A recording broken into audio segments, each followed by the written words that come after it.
साथियों, आज आप सब यहाँ रोहतक जिले की कैडर कम कमेटी समीक्षा की मीटिंग में शामिल हुए हैं, तो आप सभी का मैं स्वागत करता हूँ।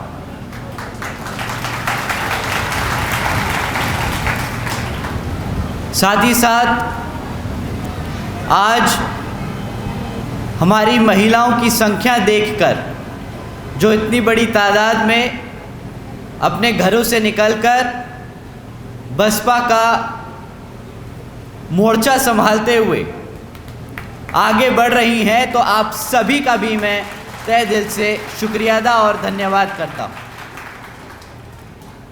साथ ही साथ आज यहाँ मौजूद हमारे सभी बड़े बुज़ुर्ग कमेटी मेंबर्स, आप सब जो आज यहाँ मौजूद हुए हैं, आए हैं, तो आप सभी का भी मैं तहे दिल से धन्यवाद करता हूँ।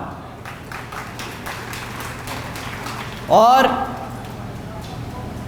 आप सबको मनोरंजित रखते हुए हमारे बहुजन समाज के टैलेंटेड एंटरटेनर्स, आप सभी ने जो हमारे सभी साथियों का मन बनाए रखा, मिशन मूवमेंट को आगे बढ़ाने के लिए जो गीत गाकर हम सब में आग जगाने का काम रखा, तो आप सभी का भी मैं तहे दिल से धन्यवाद करता हूँ। हमारे जवान बीवीएफ के जवान साथियों, जिन्होंने आज की मीटिंग में ऑर्डर को मेंटेन रखा, आप सभी का भी मैं तहे दिल से धन्यवाद करता हूँ। और आखिर में हमारे बहुजन समाज के बहुजन मीडिया, जो हमारी बात को इंटरनेट, यूट्यूब, ट्विटर के माध्यम से देश के कोने कोने तक पहुंचाने का काम कर रहे हैं, तो आप सभी का भी मैं तहे दिल से धन्यवाद करता हूँ। सबसे पहले मैं अपने सभी संतों, गुरुओं, महापुरुषों को, जिसमें खासकर महात्मा ज्योतिबा फूले, छत्रपति शाहू जी महाराज, नारायण गुरु, पेरियार रामास्वामी जी, बाबा साहब डॉक्टर भीमराव अंबेडकर जी एवं मान्यवर साहब श्री काशीराम जी को नमन करता हूँ।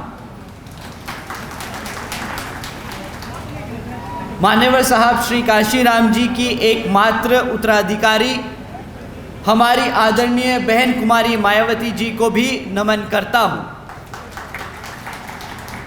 उत्तर प्रदेश की 4 बार मुख्यमंत्री, लोकसभा व राज्यसभा की कई बार सदस्य रही आदरणीय बहन कुमारी मायावती जी, जिन्होंने अपने सभी SC, ST, OBC एवं अल्पसंख्यक समाज के साथ साथ सर्व समाज में से गरीबों और कमज़ोरों के लिए अपना पूरा जीवन समर्पित किया।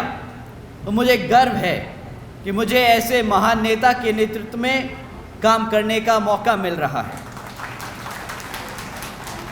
आदरणीय बहन कुमारी मायावती जी का मैं हार्दिक अभिनंदन और आभार व्यक्त करता हूँ। साथियों, साथ ही साथ आज यहाँ इस मीटिंग में मौजूद हमारे national vice president Shri Anand Kumar ji,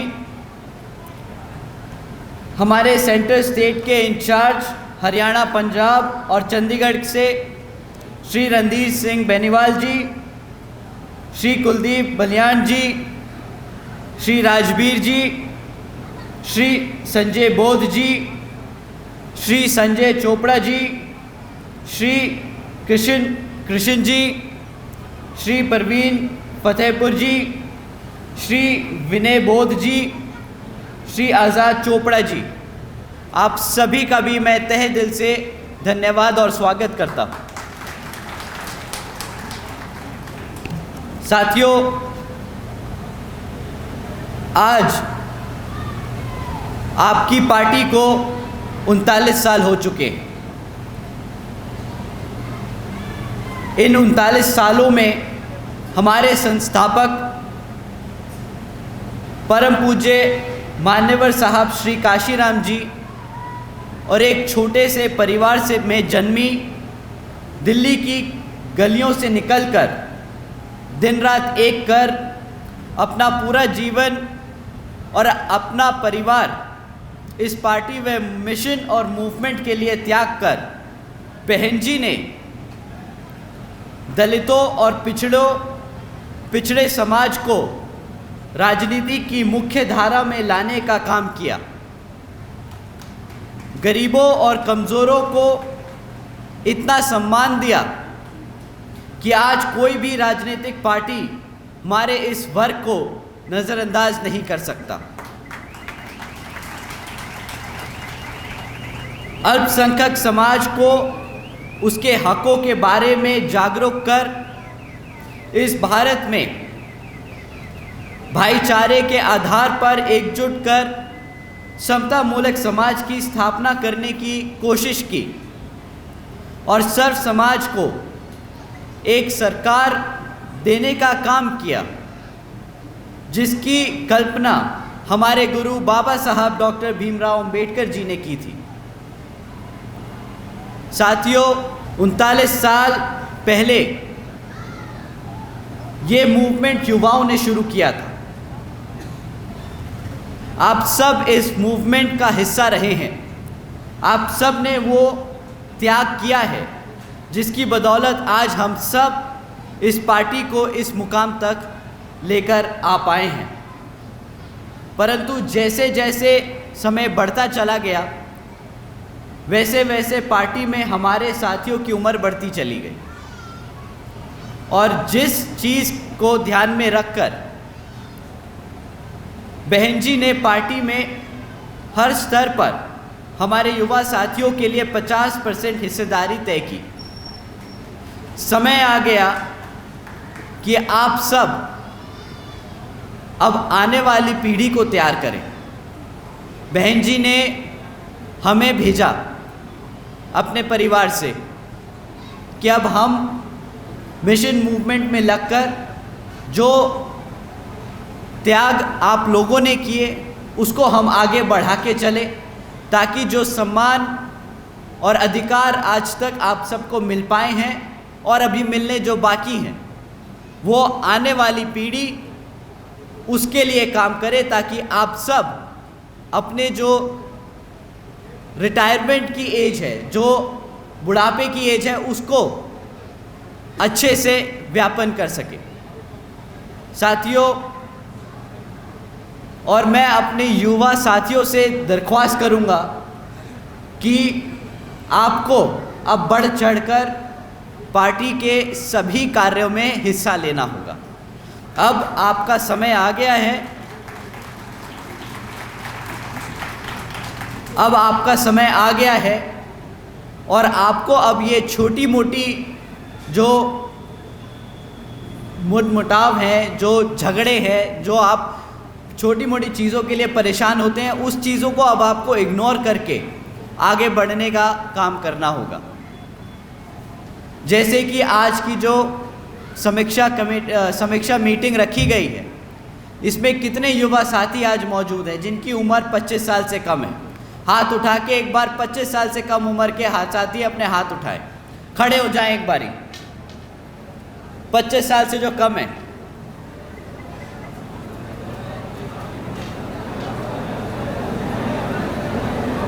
हमारे साथियों की संख्या 10% से कम है। बैठ लीजिए। और कितने साथी हैं जिनके बच्चों की उम्र 25 साल से कम है? हाथ उठाए। एक बार कैमरा घुमा के ज़रा देखिए, पूरा पंडाल, सबके हाथ खड़े हैं। अब जिन्होंने अपने हाथ खड़े करे, दूसरी बारी में आपसे दरख्वास्त है कि अगली कैडर मीटिंग में, अगली समीक्षा कमेटी की मीटिंग में आप सब अपने बच्चों को लेकर आएंगे।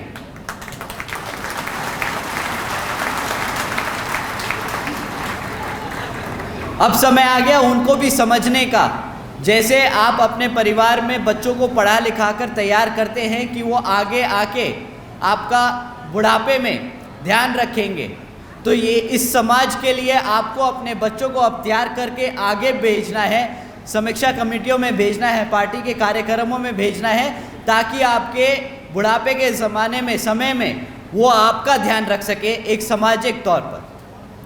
साथियों, साथ ही में हमें ध्यान रखना होगा कि ये कमेटी की मीटिंग, ये कैडर कैंप इसलिए लिए जा रहे हैं ताकि आप अपने समाज में, अपने मोहल्लों में जाकर पार्टी के कामों को बता सकें। जैसे कि आपको मालूम है, विदित है कि अब कुछ ही समय में लोकसभा के आम चुनाव होने वाले हैं और लोकसभा के 6 महीने बाद ही हरियाणा में विधानसभा के आम चुनाव डिक्लेयर कर दिए जाएंगे। और वर्तमान की बीजेपी और जेजेपी की सरकार आपको गुमराह करने के लिए फिर से साम दाम दंड भेद आदि का इस्तेमाल करने के लिए दोबारा से मैदान में उतरेंगी।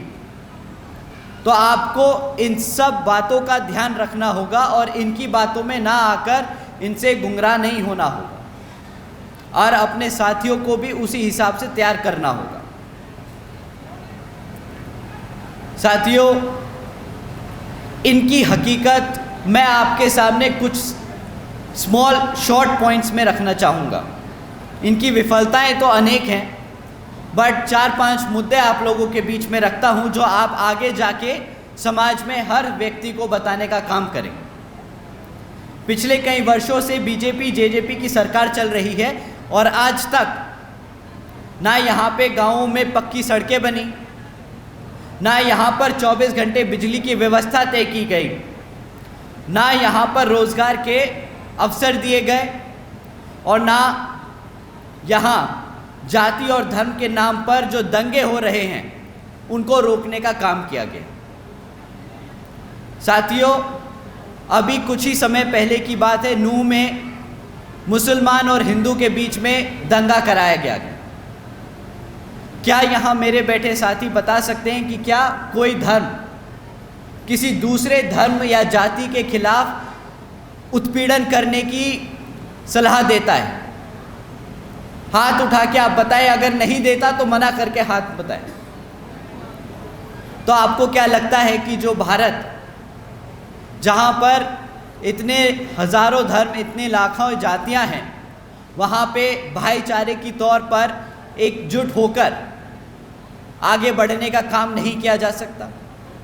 आप बताएं, क्या हम मिल बांट कर, मिलजुल कर रह नहीं सकते क्या? क्या हमारे मुसलमान भाई चाहते हैं कि हमारे हिंदुओं की माताओं के बच्चों को नुकसान पहुँचे, दुख पहुँचे? और क्या हमारे हिंदुओं धर्म के माताएं हैं, क्या वो चाहेंगे हमारे मुसलमान के भाइयों के बच्चों को तकलीफ़ पहुँचे? हाथ उठा के एक बार बताएं, क्या आप ये चाहेंगे? साथियों, जितना दर्द आपके बच्चे को होता है, चाहे आप जाट हैं, गुर्जर हैं, चमार हैं, ब्राह्मण हैं, पंडित हैं, उतना ही दर्द एक दूसरे धर्म के बच्चे को भी होगा, क्योंकि भगवान ने इंसान बराबर बनाया है। ये यहाँ पर आकर मनुवादी सोच रखने वाली जो पार्टियां चल रही हैं, उन्होंने हमें जाति और धर्म के आधार पर बांटने का काम किया ताकि हम सब एकजुट होकर आगे ना बढ़ सकें।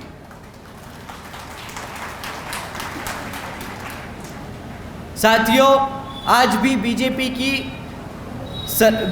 ने सरकारी नौकरियों में SC ST OBC भर्तियों को ना कर रोक कर रखा है।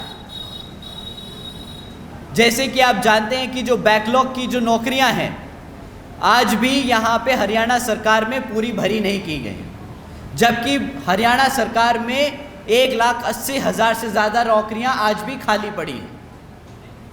आज BSP कहती है कि हमारी सरकार बनने पर इस बैकलॉग को सबसे पहले भर दिया जाएगा।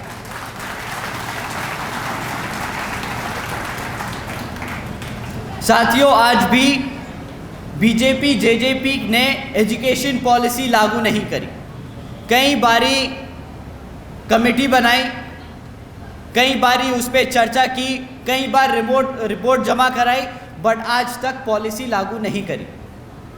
आज बीएसपी कहती है कि जिस तरह पिछड़े बुंदेलखंड क्षेत्र में बाबा साहब doctor Bhimrao Ambedkar medical college और झांसी में मान्यवर Shri Kashiram para medical training college की स्थापना की गई थी, उसी तरह यहाँ पर भी हमारे बच्चों को एजुकेशन में आगे बढ़ने के लिए मेडिकल कॉलेजेस और ट्रेनिंग इंस्टीट्यूट की स्थापना की जाएगी।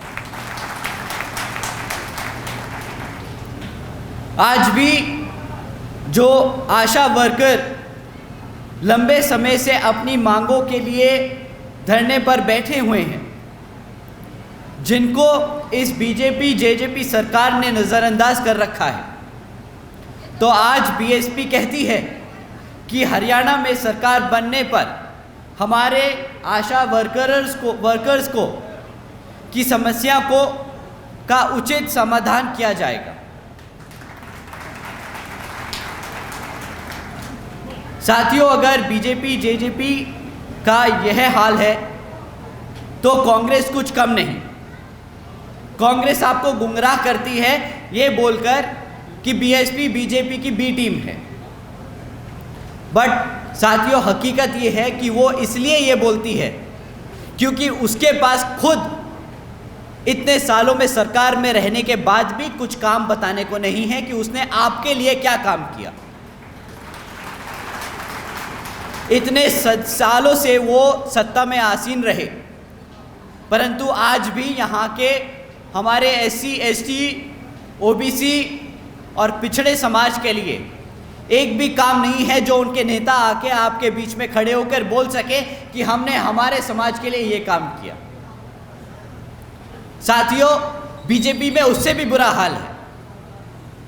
जब से बीजेपी सरकार में आई है, हमारे अपर कास्ट समाज के लोग भी परेशान हैं, क्योंकि वो खुद बखूबी जानते हैं कि इस सरकार में सिर्फ उनके खास लोगों के काम हो रहे हैं। हमारे अपर कास्ट समाज के गरीब और मजदूर लोग आज भी उसी हाल में हैं जिस हाल में पिछले कई सालों से कांग्रेस की सरकार में रहे। साथियों, आपका काम है समझाना इन लोगों को जो भटके हुए हैं, उनको सही राह दिखाना और बताना कि किस तरह 4 बार की शासन में बहन जी ने सरकार बनाई। अपने 4 बार के शासनकाल में किस तरह उन्होंने गरीबों, मजदूरों, कमज़ोरों के लिए, हर वर्ग के समाज के लोगों के लिए कितने काम किए। साथियों, इन दोनों की सरकार में सिर्फ कुछ ही खास लोगों की तरक्की होते हुए देखी। आज सर्व समाज में इनकी विफलताओं को अगर हम गिनाने बैठें तो समय कम पड़ जाएगा। आज हम बहन जी की सरकार में 4 बार के शासनकाल में जो काम हुए वो आपके सामने रखना चाहते हैं। आज जब बहन जी की सरकार को याद करते हैं लोग, तो उन्हें याद आता है वो समय जब बहन जी ने सावित्रीबाई फूले बालिका शिक्षा योजना के तहत 7 लाख से ज़्यादा बच्चियों को 12वीं तक की शिक्षा प्राप्त करने हेतु 600 करोड़ से ज़्यादा लागत इन बच्चियों को अपने पैरों पर खड़ा कर एक उज्जवल भविष्य देने के लिए खर्ची। उन्हें याद आता है वो समय जब बहन जी ने देश में पहली बार सरकारी कॉलेजेस में स्टूडेंट हॉस्टल्स के अन्य पिछड़े वर्गों के छात्रों के लिए 27% आरक्षण की व्यवस्था तय की। साथियों, उन्हें याद आता है वो समय जब बहन जी ने महामाया गरीब बालिका आशीर्वाद योजना के तहत 3,25,000 बच्चियों को 1 लाख रुपए देने का काम किया। आपको जानकर हैरानी होगी साथियों कि इस योजना के तहत बहन जी ने 3,250 करोड़ रुपए अपनी बच्चियों को देने का काम किया। साथियों, उन्हें बहन जी का वो समय याद आता है जब बहन जी ने सरकारी नौकरियों के साथ साथ सरकारी ठेकों में भी आरक्षण की व्यवस्था लागू की थी। और साथ ही याद करते हैं वो समय कि किस तरह बहन जी ने सरकारी नौकरियों की भर्ती पर लगी रोक को हटाकर बहुजन समाज के साथ साथ सर्व समाज के सभी ज़रूरतमंद लोगों को नौकरियां देने का काम किया। साथियों, हमारे लोग याद करते हैं वो समय जब बहन जी ने प्रदेश के व्यावसायिक technical institutions, engineering colleges, polytechnic एवं इंडस्ट्रियल ट्रेनिंग इंस्टीट्यूट्स में अन्य पिछड़े वर्गों के लिए 27% फीसदी आरक्षण तय किया। और याद करते हैं वो समय जब बहन जी ने कृषि कार्य जिनमें मिनिमम वेजेस 55 रुपये हुआ करती थी उसे बढ़ाकर 100 रुपये प्रतिदिन का काम करने का काम किया। और अन्य पिछड़े वर्गों के लोगों के लिए क्रीमी लेयर की जो वार्षिक आय थी जो 3 लाख रुपए हुआ करती थी उसे बढ़ाकर 5 लाख रुपए कर दी गई, ताकि उन सबको बीपीएल का फ़ायदा मिल सके। साथ ही साथ बहन जी ने गन्ना खरीदी के दाम दुगने कर दिए गए थे। आदरणीय बहन जी ने अपने शासनकाल में 90,000 से ज़्यादा अधिक शिक्षकों को सरकारी नौकरी दी, 1 लाख से अधिक सफाई कर्मचारियों को भर्ती किया और 2 लाख से अधिक जवानों को पुलिस फोर्स में भर्ती किया, ताकि हमारे लोगों को अपना प्रदेश छोड़कर अपनों से दूर रहने की ज़रूरत ना पड़े अपना पेट पालने के लिए। साथियों, जब भी कोई सरकार आती है वो सबसे पहले अपने समाज, अपने खासों को नौकरी देती है, परंतु बहन जी ने ये अपने 4 बार के शासनकाल में इस नीति को दूर रखते हुए सर्व समाज में से ज़रूरतमंदों को सबसे पहले नौकरी देने का काम किया। तो साथियों, हमें बाबा साहब के दिखाए रास्तों पर चलकर, मान्यवर साहब के बताए तरीकों का इस्तेमाल कर और अपनी बहन जी के बेबाक अंदाज को अपने दिल और दिमाग से अपनाना होगा, ताकि हम आने वाले लोकसभा और विधानसभा आम चुनाव में इस जातिवादी और मनुवादी सोच रखने वाली सरकार को मुंह तोड़ जवाब दे सके और अपने हाथी को चंडीगढ़ में भेजकर यहाँ हरियाणा में अपनी सरकार स्थापित कर सके। साथियों, अंत में यहाँ सभी मौजूद हमारी माताएं बहनें जो आज अपने घर का कामकाज छोड़कर यहाँ हमें अपना कीमती समय देकर हमारी बातों को सुनने आए, तो आप सभी का मैं तहे दिल से दोबारा से धन्यवाद करता हूँ। हमारे सभी बड़े बुज़ुर्ग साथी लोग जो आज यहाँ कैडर मीटिंग में शामिल हुए, आप सभी का भी मैं तहे दिल से धन्यवाद करता हूँ। साथ ही साथ हमारे युवा साथियों, आप यहाँ से निकलकर जाकर अपने दोस्तों में ये बात बताएं कि किस तरह बहन जी ने अपने 4 बार के शासनकाल में युवा साथियों को काम दिया, नौकरी दी और उनको आगे बढ़कर अपने पैरों पर खड़े होने का साहस और मौका दिया। उसी तरह उन्हें जोड़ें और आने वाली आगे की कैडर मीटिंग में उन सब को लेकर आएँ, ताकि आपके साथ साथ उनको भी हम पार्टी के कैडरों में, कमेटियों में उनका स्वागत करें, उन्हें जिम्मेदारी दें और आगे मूवमेंट को और मिशन को आगे बढ़ाने का काम करें। तो साथियों, आप सभी से इतने पेशेंटली आप लोग हम सबको सुनते रहे, उसके लिए मैं आप सभी का तहे दिल से धन्यवाद करता हूँ। जय भीम, जय भारत, जय बहन जी।